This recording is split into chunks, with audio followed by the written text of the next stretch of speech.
Okay, morning everyone. My name is Andrew Bennie.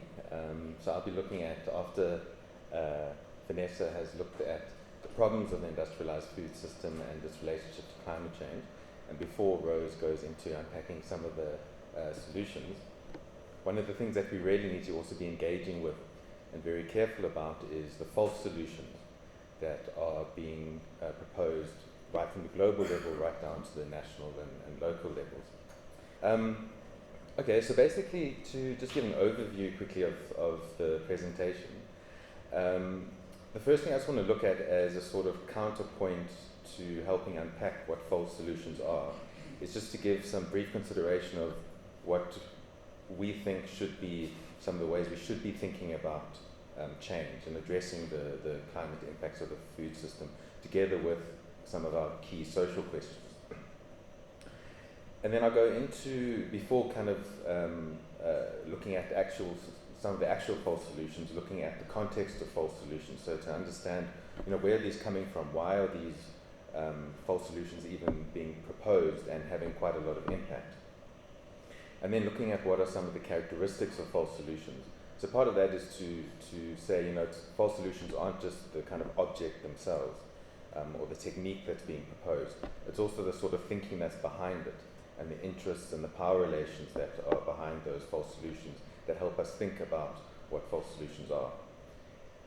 And so part of that is then to actually unpack it just a bit, what are the characteristics of false solutions. And then I'll give some examples of false solutions and then some suggestions for how we can think about moving beyond false solutions. Okay, so what we would argue in the sense of the current climate crisis that we're in, and especially from the angle of the food system, is that what we need to be aiming for is a transformative resilience as part of an overall just transition, a societal just transition, which really is about, as a society, globally, lowering emissions, but also ensuring that the burdens of climate change aren't felt by those least responsible for it, and that the benefits of lowering emissions and changing how we produce and consume is shared equally. So that's really what a just transition is about. And in order to achieve that, we need transformative resilience. So usually resilience pretty much just refers to the capacity of people, a household, a community, to cope with climate changes.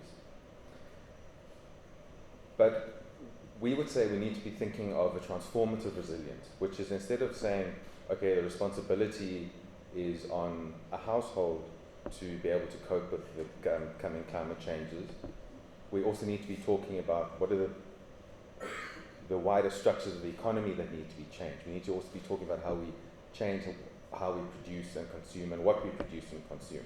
So it's not just the responsibility of the poor and the vulnerable, for example, to become resilient and cope with climate change.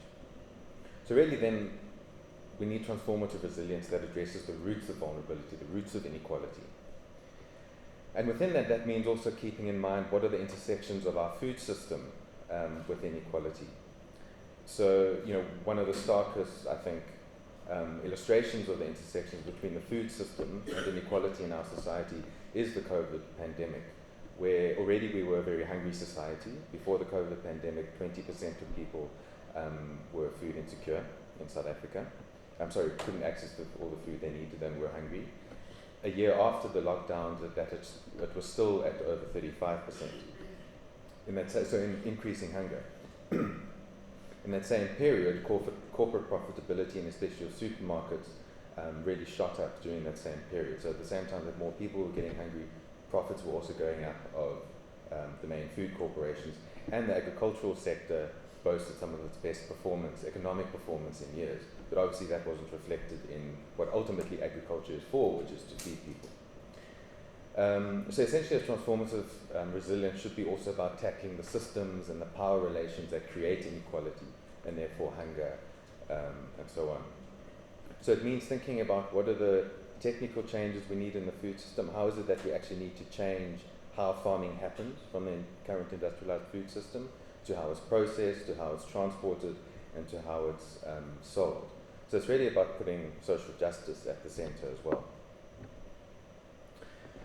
Okay, but now false solutions really don't address any of these questions. but they're gaining in ascendancy, they're gaining in power. And in a large extent, it's because of the powerful actors that are organizing around these false solutions, that are proposing them. So this is just to look a bit at the global context of where these false solutions are coming from. So one of the key kind of spaces to help develop them is through the global multilateral system. And essentially that's the United Nations system, where global problems are dealt with, negotiated. And there's always been some level of corporate involvement at the United Nations level in the multilateral system.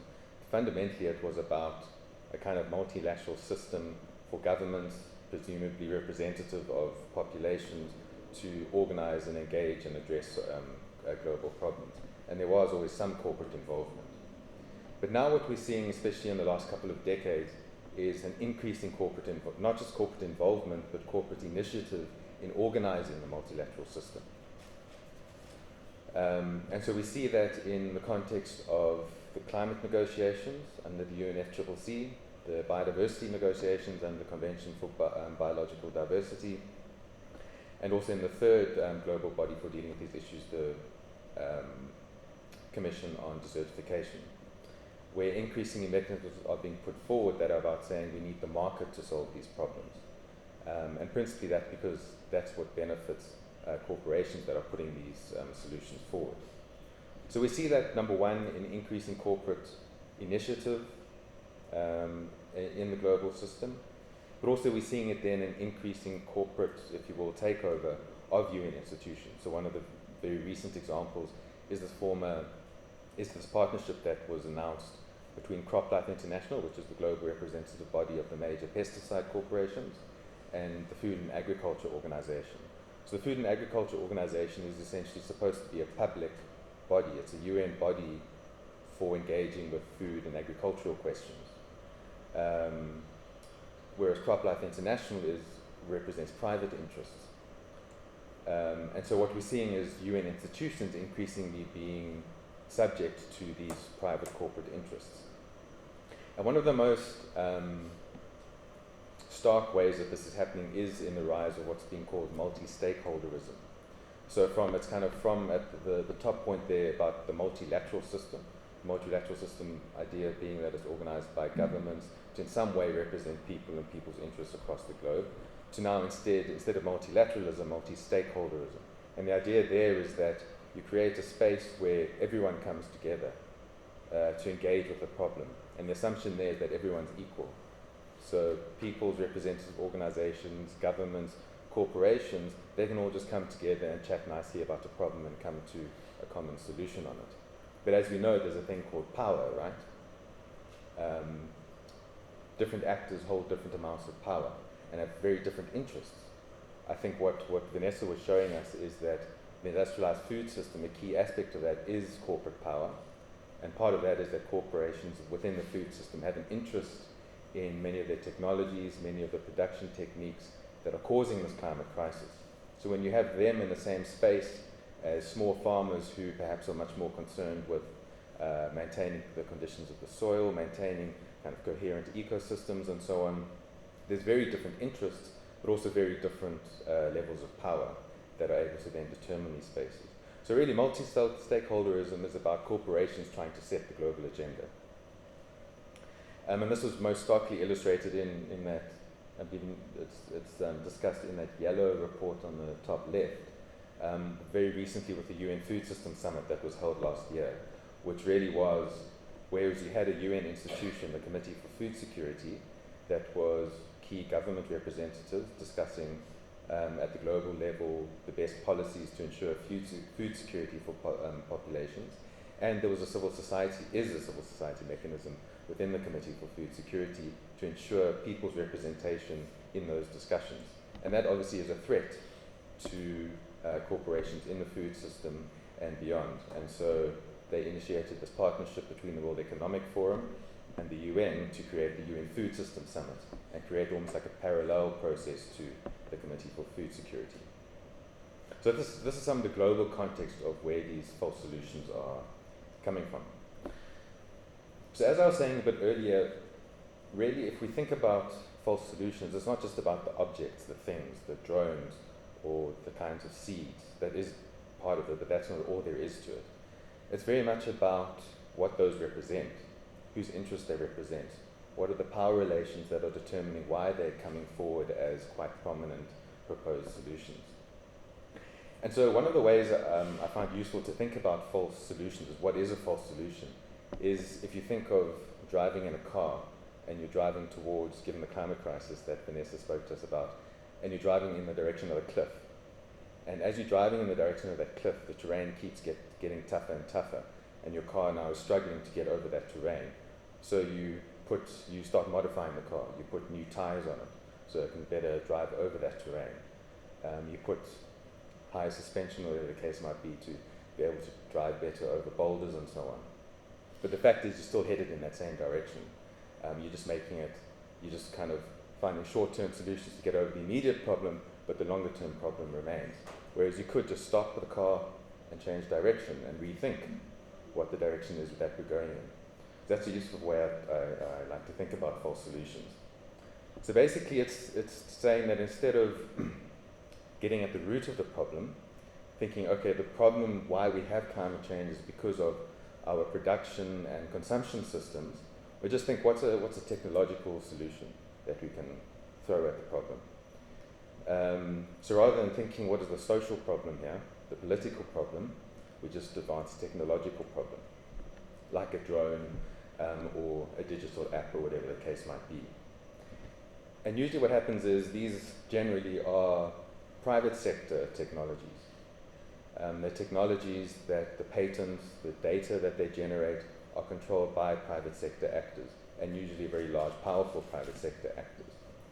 So it's very much about also a particular kind of knowledge, which I have at the bottom there, so I won't go into it too much now. And very much what these technologies are about, for example, is creating markets. So instead of addressing finding what are the kind of comprehensive ways that problems could be addressed, it's about saying, okay, here's a problem, how can we create a market to address that problem? And that reflects the actors that are pushing these solutions, which is private sector actors whose kind of objective that they can't get away from, it's the nature of being a profit-oriented corporation or company, is to make a profit. And to make a profit, you need markets. So what that does then, and then this is also one of the key things, is how it then shapes nature and thinks about nature. Whereas many, I think, of us in this room understand nature to be a complex system of interconnections, false solutions are about fragmenting nature, just zooming in on one part. So saying, okay, the problem with climate change is we need to draw down carbon, we need to get carbon out of the atmosphere. Okay, well, trees draw down carbon, so let's plant a whole, monoculture pine tree plantation that will draw down carbon. But you forget that trees aren't just an object, they're part of a whole interconnected ecosystem. So you're not talking about questions of water flow or biodiversity of the insects that provide the basis of entire ecosystems. Insects can't survive in a monoculture plantation. There just isn't that basis there for them to survive. So you do one thing, but you create a whole lot of problems all down the chain. So it's really about reshaping nature and our relationship to nature. And what that reflects is a domineering approach to nature. So rather than saying, how do we get back in line with natural processes as a way to solving our ecological process, let's just continue to try and control nature even more. That's really what these technologies are about, whether it's GMOs, whether it's more pesticides, whatever the case might be. And so also part of the productivist, part of the false solutions thinking is productivism, this idea that we need these technologies. And this is the big discourse that you see globally. The big discussion is that we've got a rising population. So our big question is for the food system is how do we produce more in order to feed that rising population. And so it assumes that there's an automatic relationship between production and people actually accessing food. But we know that currently more than enough food is produced all around the globe to feed everyone enough food, yet we still have almost 1 billion people that are hungry and over 2 billion people that are malnourished. So the question really is distribution. Who's controlling the production? What is the food being produced for? And then obviously that's also what I've been speaking to, which is this idea that the private sector is the solution to everything. We have a problem in the food system, we have an ecological problem, we must leave it to the private sector. Obviously, the private sector isn't just one homogeneous thing. There's a big difference between a small business and a large corporation drilling for fossil fuels and being a major contributor to climate change. So all this reflects, therefore, is whose knowledge actually is informing this. And it's a very kind of narrow, technocratic, elite knowledge. It's this idea that only knowledge that can create fancy drones and so on is part of the solution. And it cuts out a whole lot of community knowledge, different forms of knowledge and so on that are critical to thinking about. Okay, so if we just quickly look at some examples of false solutions, one of the key things that I've been mentioning is kind of corporate technologies. So this idea that we just need to keep throwing technology at the problem.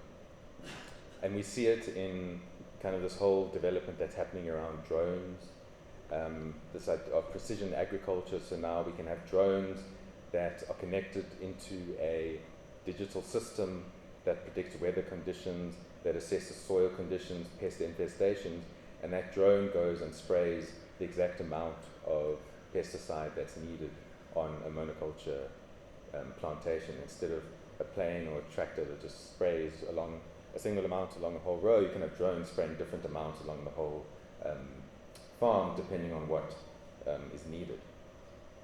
So you have a whole array of these kind of technological systems that are being advanced, from genetically modified seeds, this idea that instead of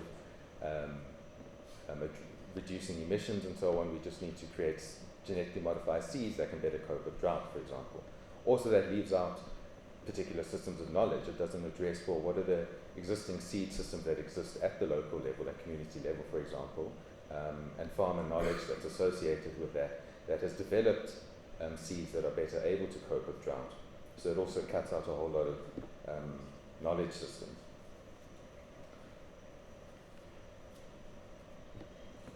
So linked to that is this, what Vanessa mentioned is like kind of one of the key driving trends within false solutions to the climate crisis, specifically in the food system, is digitalization and big data.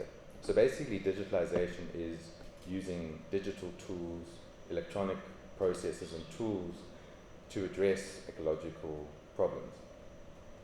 And that's very closely linked to big data. So we know data is just, when we put you or I put numbers in an Excel spreadsheet, that's data. But big data is the ability to gather all the Excel spreadsheets, or thousands or millions of Excel spreadsheets, and aggregate it bring it together into one set of data. So it's a massive amount of data that you need massive computers to be able to process. And we've seen it in, there's big discussions that have been going on about the power of Facebook, the information it gathers on people, and with big data being seen as, whereas fossil fuel companies used to be the most profitable and largest companies in the world, the largest companies in the world now are data companies who extract data and then are able to create a new center of profit because they can now sell that data. So in agriculture, for example, there's this big push for digitalization. In that first report there you see on the left, we know that Africa has been plagued historically by problems of hunger, problems of low productivity in agriculture and so on. We know that's a historical problem that has political and social causes, but the kind of dominant global discourse around this is constantly moving from one solution as this is now the solution to African hunger. It was GMOs, now it's digitalization. We need digitalization. Farmers need to have digital apps for markets. Farmers need to have digital apps telling them how much fertilizer to apply on their field. This is what's going to solve African hunger, is digitalization. But again, as we know from all the discussions, all the debate around Facebook, around the big data companies, it's the same problems in agriculture. It's really about entrenching the power of big agribusiness corporations in the food system. It's about creating, as we said, one of the key features of false solutions is creating new markets. And so what digitalization does is it creates new markets on a number of fronts. It provides a way for agribusiness companies to connect directly with farmers. If they have an app on their phone, now the agribusiness company has a nice direct link with the farmer. by using drone technology and so on to assess soil conditions. It can now tell the farmer this is how much fertilizer you need to apply. So again, there's a market for fertilizer. The data that it collects now provides it with a massive amount of control, because now it knows exactly what's happening on farmers' fields, and it's able to then sell that data to other agribusiness companies who want to market those products to farmers as well. So really it's about creating new markets rather than addressing what is the root of the problem. One of the other big areas, and this is seeing a lot of growth, is this idea of carbon markets. And carbon markets have existed since 1997, since the Kyoto Protocol that emerged from the global climate negotiations. But especially in the last couple of years, it's really become turbocharged in connection to agriculture, in the sense that it's seen that agriculture and what in the kind of corporate discourse has been called regenerative agriculture. We know regenerative is a good thing, to regenerate soil, to regenerate ecosystems, but it's been co-opted by big agribusiness actors like Cargill and some of the biggest fertilizer companies and so on.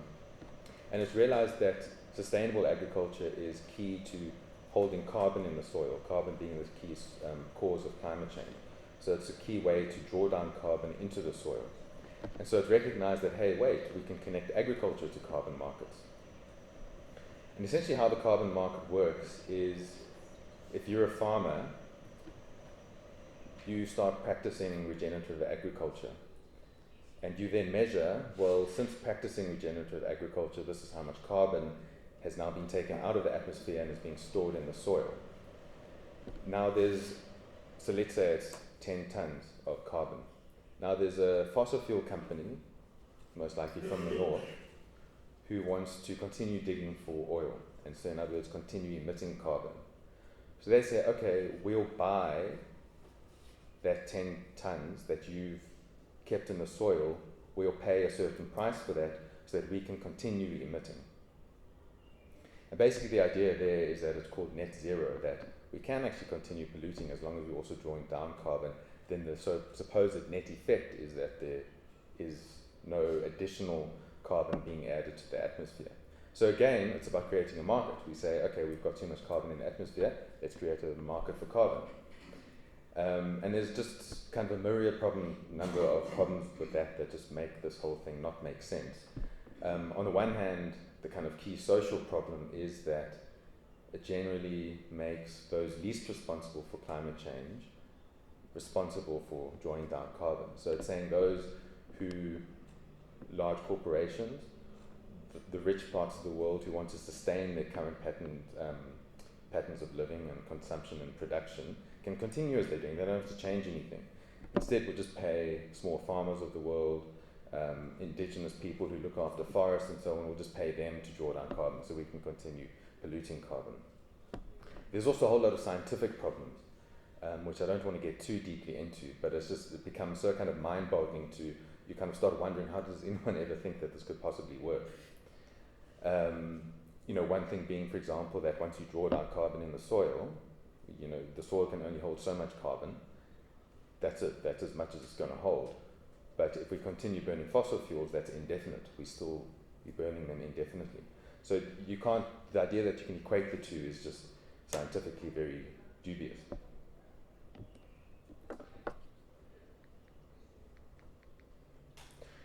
Okay, the other example of false solution that's also very relevant to small-scale farmers, and I'll try and speed up a bit, that Biowatch has also worked quite a bit on, and I think the fact sheet is back there, so if you want to get more. But basically, climate-smart agriculture is this idea that we can have a triple win. We can increase productivity, so within this idea that in order to feed a growing population, we just need to produce more.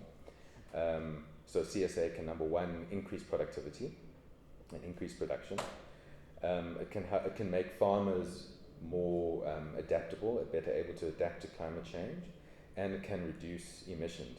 But basically, in a nutshell, if one were to summarize Biowatch's fact sheet on climate-smart agriculture, it's really just the industrial agriculture, agribusiness, trying to show that industrial agriculture can't deal with the problem that it created. And so it's quite a complicated graph that I put in the top right there, or diagram, but the reason I put it there is it just shows the array of interests that have actually been that have developed this concept of climate smart agriculture. And so it's your top fertilizer companies, your top, it includes Monsanto, your GMO companies, really your companies that are very much embedded in the industrial agriculture system, who have come up with this whole idea of climate smart agriculture, and it's spread through the multilateral institutions like FAO and so on.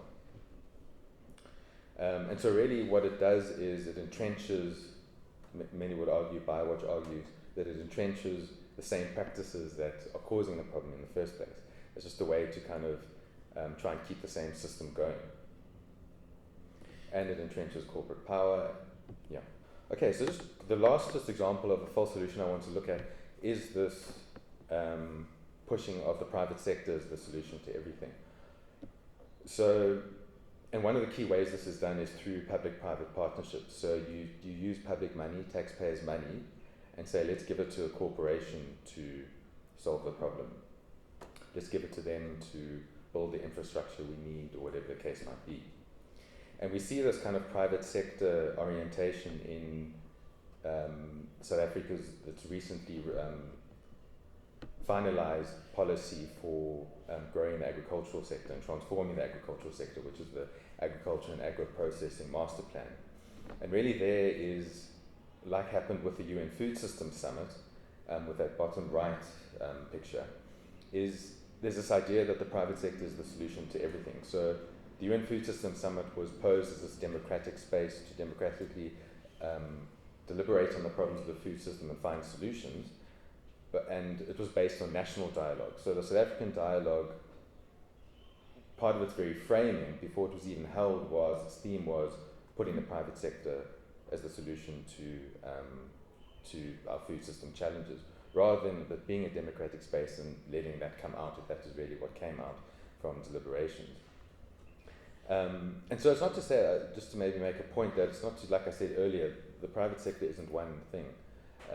If we want to put the private sector as small businesses, small food businesses and so on, businesses located in communities and within social relationships of some degree of mutual aid and solidarity and so on, that's very different to a globalized corporation that has no rooting anywhere, and the only thing it knows how to do is to make profit.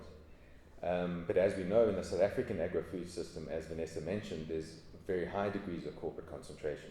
So when you're talking about the private sector, you really are talking about entrenching further corporate control of the food system, rather than opening up the conversation to say, what do we need to do differently?